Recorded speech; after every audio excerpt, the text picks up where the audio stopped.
Pablo González. Pablo, muchas gracias por atendernos. ¿Cómo te va? Buen día. Buen día, ¿cómo están ustedes? Bien, acá, bueno, desde temprano anunciamos que íbamos a charlar contigo. Nosotros somos gente muy preocupada por lo que está pasando en el sur de nuestra provincia. Porque decíamos hoy, ¿no? Que a lo contrario que enunció esta semana el ex ministro Guzmán, que dijo que, bueno, que los despedidos tienen una reinserción rápida porque se ponen una mochila y van a repartir pizzas con las aplicaciones, cosa que parece una provocación o un chiste, ¿no? ¿Cómo están viviendo? Contanos un poco la situación de estos últimos meses, Pablo, por favor. La verdad que no, no lo había escuchado, Guzmán, pero No, eso habla terrible. un poco también del desastre en el que estamos Ujú, por culpa de gente como Guzmán, Alberto ujú, Fernández, ujú. y creo que el mal gobierno que hizo Alberto Fernández nos depositó con este insano, que hoy es el presidente, con las políticas que son neoliberales y que atrasan. Y la verdad que nosotros desde la industria vemos con los peores ojos esta estabilidad falsa del dólar que en algún momento se va a terminar y cuando se termine ese veranito la gente se va a dar cuenta que además de no tener industria, además de no tener empleo, tampoco va a tener una moneda fuerte como le hacen creer. Eh, o sea, hoy decíamos que, digamos, hay una destrucción de puestos de trabajo calificados, como son los de ustedes, y que después recuperarlos, a esos puestos de laburo, una vez que pasan estos vendavales que son realmente una plaga para la Argentina, este tipo de gobiernos, después de que pasa, es muy difícil recuperarlos tan rápido, ¿no? O sea, se destruyen rápido, pero se recupera muy lento. Así es. Y llegamos por un montón, es un compendio de situaciones que se han dado, Ujú. ¿no?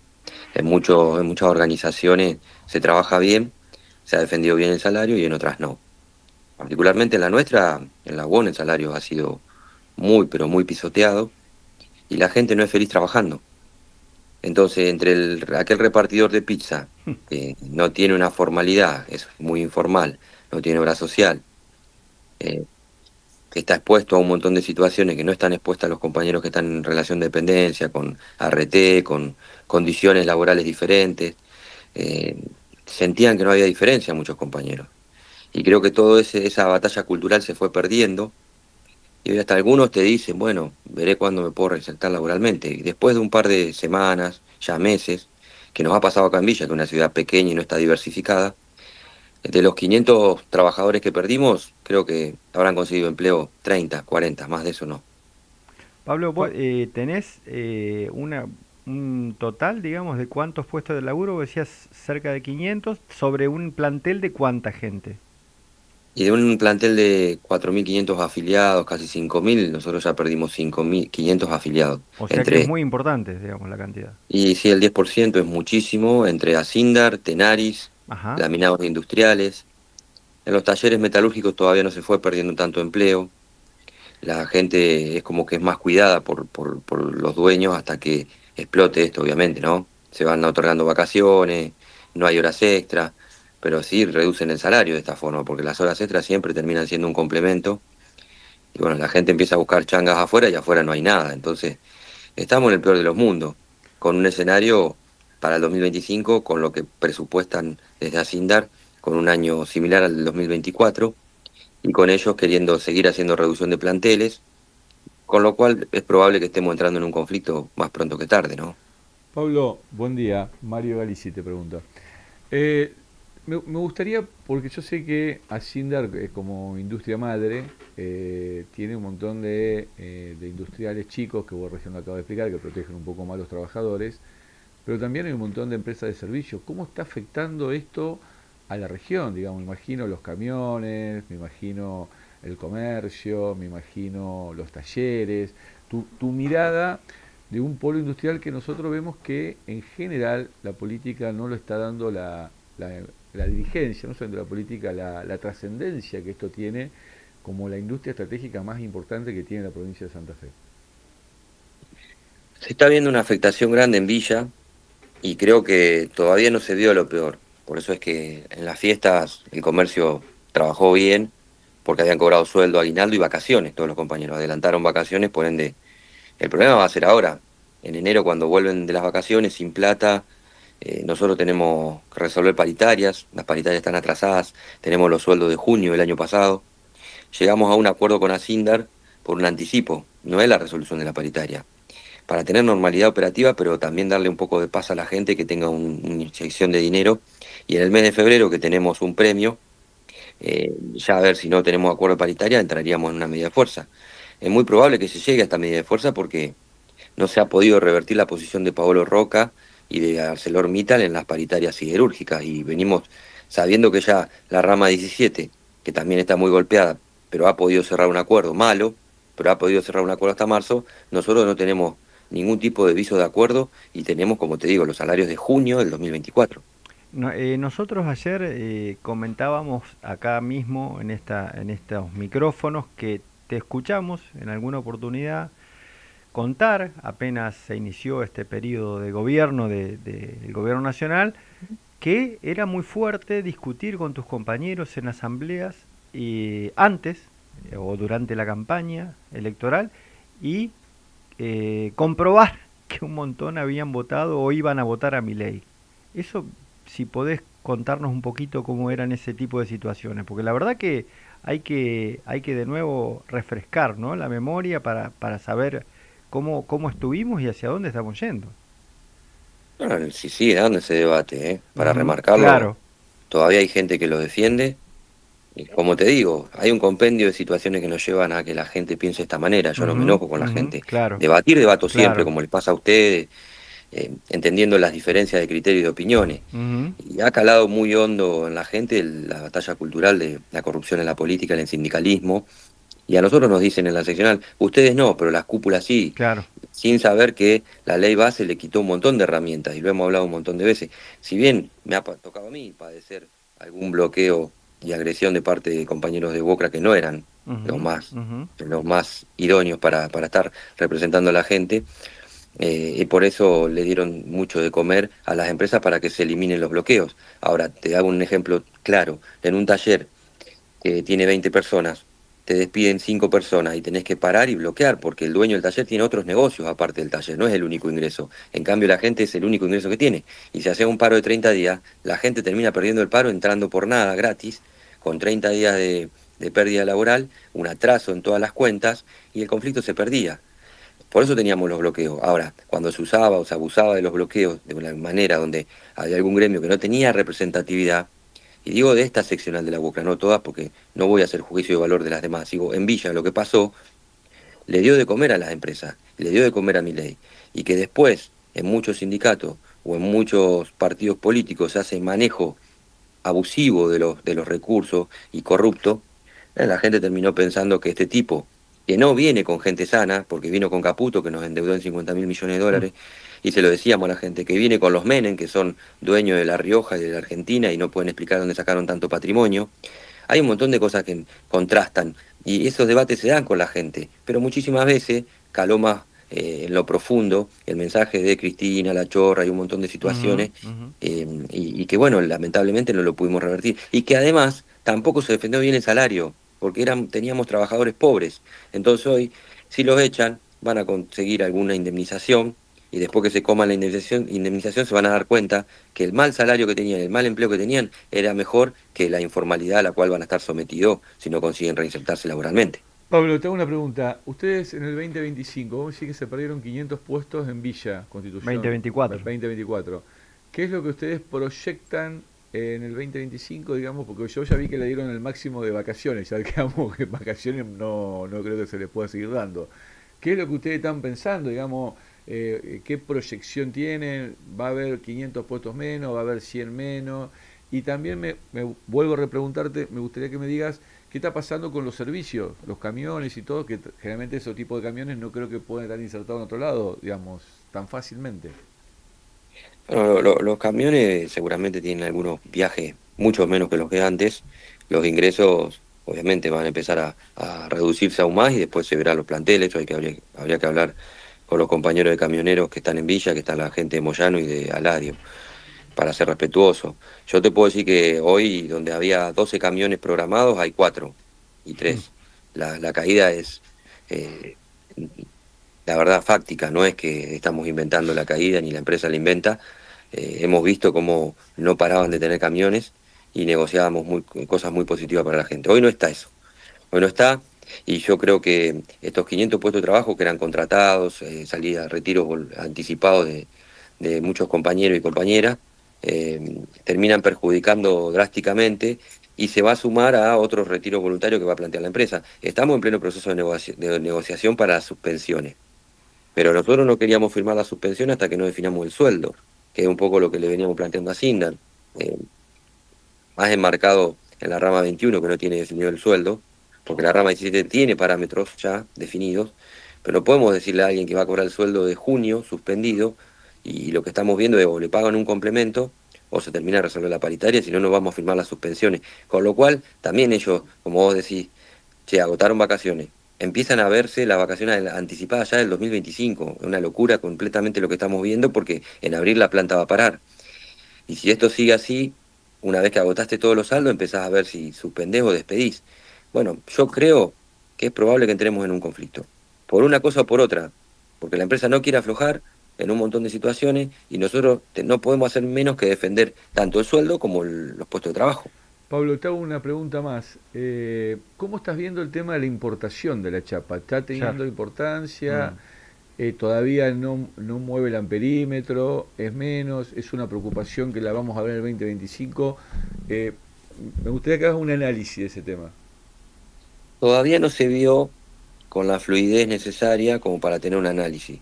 La amenaza está, incluso ustedes saben que Asindar tiene plantas similares en Brasil y algunas palanquillas pueden llegar a traer de Brasil cuando tengamos medida de fuerza y nos amenazó la empresa para hacerlo. Es una herramienta que van a tener. La verdad es que yo avisoro un 25 complicado con la importación. Ya nos pasa a nosotros y le pasa también a Siderar, a los compañeros de Siderar, que le sale $500 menos el slab traído, puesto a cliente de Brasil, con respecto a lo que le cuesta fabricarlo hoy en la Argentina. La consulta también te subo o te escalo un escaloncito el análisis, digamos, si me sale. En el sentido de que si ustedes están viendo detrás de toda esta provocación o toda esta falta de flexibilidad de las patronales para negociar con ustedes la continuidad de la producción, que no se interrumpa a través del paro, del conflicto, la situación normal laboral, si están viendo un programa, un plan para desmantelar este, todo lo que es la producción siderúrgica y metalúrgica en el sur de la provincia. Es que yo creo que no tienen un plan. Yo Ujú. creo que ellos tienen su idea cerrada con respecto a la macro, sin importarle lo que pase con la industria, están, por lo menos lo que a nosotros nos han transmitido extraoficialmente, ¿no? De parte de algunas empresas, cuando han ido a hablar con el gobierno, le han dicho, pescaron en la pecera durante muchos años, compitan. El problema es que vos podés competir si tenés condiciones igualitarias, ¿no? Si no tenés el subsidio que tienen en China para el acero, va a ser muy difícil que el fabricante de bicicletas pueda competir con el fabricante de bicicletas china, que el aluminio y el acero están subsidiados. Va a ser complejo, ¿no? Porque más allá de los costos de los fletes, hay costos que son incontrastables. Pero bueno, todas estas cosas son para mí falta de análisis que está haciendo el gobierno. Y se está empezando a ver con los productos alimenticios y somos productores de alimentos. Si ya el productor de alimentos, que en un país donde en cualquier parte de la Argentina plantás algo y crece, imagínense ustedes en la siderurgia o en la industria que tenés que trabajar muchísimo para contrarrestar los efectos, porque hay insumos que son importados sí o sí. El mineral de hierro es la materia prima para el acero y es importado, no se extrae en la Argentina.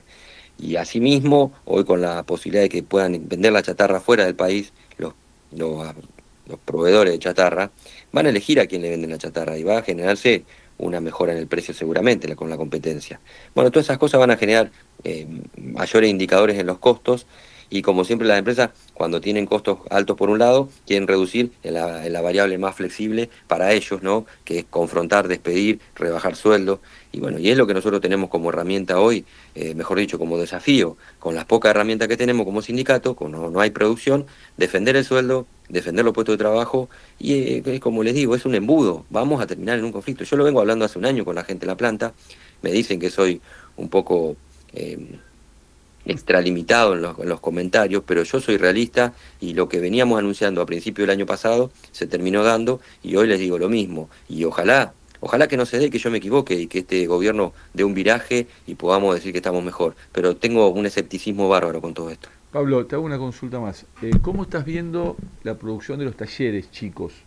Porque son talleres, a ver, hablamos de talleres chicos y todos sabemos que la inversión que tiene un taller metalúrgico realmente es mucho más importante que lo que puede tener un negocio. O sea, que son talleres que tienen tecnología. O sea, el personal que trabaja, digo, para que toda la gente lo pueda entender, una metalúrgica no es el personal que trabaja en otro tipo de empresas. Esos talleres, que hay muchos en la región, ¿cómo lo estás viendo? Se les cayó tanto como a Sindar el 50%, creo que a Sindar se le cayó el 50% de la producción, también me gustaría que lo aclares. ¿Cómo estás viendo los talleres? ¿La misma caída, menos caída? No, la misma caída. Hay talleres que en Villa, yo quiero hablar de mi zona, que es la que conozco, Sí, sí, 57 talleres, hay 5 o 6 que no son Asindar dependientes, el resto sí. Y del resto también depende de otras siderúrgicas como Bragado y Cipar, que por ende tampoco, al no tener tanta cantidad de venta de hierro de construcción, están en su mejor época. Están repartiendo miserias con el mercado. Se le ha caído el 50% y en algunos casos hasta el 70%. Están con, como te digo, otorgando vacaciones, eh, con menos horas extra, y bueno, todo esto genera perjuicio. Inclusive nosotros el año pasado habíamos logrado premio en casi todos los talleres, este año pasó lo mismo, fuimos discutiendo premios, pero en algunos se han ralentizado y han planteado no pagarlo, lo cual ya eso también te lleva a un conflicto, porque plantean balances negativos cuando venían ganando mucho dinero durante muchos años. Entonces, es compleja la situación. La gente no gana bien, no le alcanza para llegar a fin de mes y además corre riesgo su empleo si se queja y levanta la mano para revertir su realidad. Pablo, En- ¿cuánto está un salario de la UOM promedio? ¿Nos podés, de bolsillo, digamos, cuánto sea un Una ofici- trabajador? un oficial múltiple está en bruto en 900.000 pesos, con cierta cantidad de años de antigüedad. Sabemos que esto de bolsillo, ustedes saben que le queda el 20, el 80%, y la verdad es que hay quincenas de 350, de 400.000 pesos en algunos casos. No le alcanza, porque hoy un alquiler en Villa Constitución está entre 300 y 500.000 pesos. Después todo lo que te lleva a comer, bueno, todos los gastos de una familia, ¿no? Yo creo que tenemos muchos trabajadores y trabajadoras que están por debajo de la línea de pobreza. La siderurgia siempre fue como, digamos, la burguesía obrera, considerada por claro, algunos, Sí. porque hemos logrado muchos acuerdos económicos que mejoran el salario convenio de la UOM, que son el salario conformado, que se le llama, pero no es la realidad de todos. Y tenemos partido en ujú. ese sentido a los afiliados, gente que gana un poco mejor y gente que no gana bien. Y la realidad es que el enojo, como les decía, termina derivando a que la gente busque salidas por colectoras que terminan perjudicándonos a todos. Bien, Pablo, te Perfecto. agradecemos, te mandamos un abrazo desde la ciudad de Santa Fe. La verdad que hace rato que queríamos tener esta charla contigo. Bueno, por ahí, viste, la agenda te va ganando con determinadas cuestiones, pero para nosotros es central lo que está pasando en el sur de la provincia, como ha pasado en otras épocas también, ¿no? Hay que decirlo que en otras épocas lamentablemente ha sido laboratorio de un montón de cosas, el sur metalúrgico de nuestra provincia, y te mandamos desde acá, si cabe, también nuestra solidaridad y nuestro abrazo. No, muchas gracias a ustedes porque que se preocupen por el sur y por una ciudad tan pequeña nos da un orgullo. No ha pasado con el poder político, le tengo que decir que con el ministro de Trabajo hemos hablado mucho, se han acercado, pero no hemos podido entablar lo mismo con el senador del departamento, que parece que está en Disneylandia en vez de estar enfocado en la pérdida de puestos de trabajo que tiene la Mm, metalurgia, y me preocupa porque hay un montón de cosas que se están discutiendo y obviamente está con el eje corrido hacia la reforma constitucional, hacia haberle bajado el sueldo a los maestros y a los jubilados de la provincia, pero debería haberse expresado de alguna forma, haber puesto una posición política anti ideas de Milei con respecto a la desindustrialización que está generando en nuestra provincia de Santa Fe, que depende mucho de la industria, porque al igual que Buenos Aires, tenemos que tratar de cuidar esa industria que nos lleva a tener un país en crecimiento y a ascendencia social. tal cual. Te mandamos un abrazo, Pablo. Gran Muchas abrazo, gracias, ¿eh? Pablo. Un abrazo para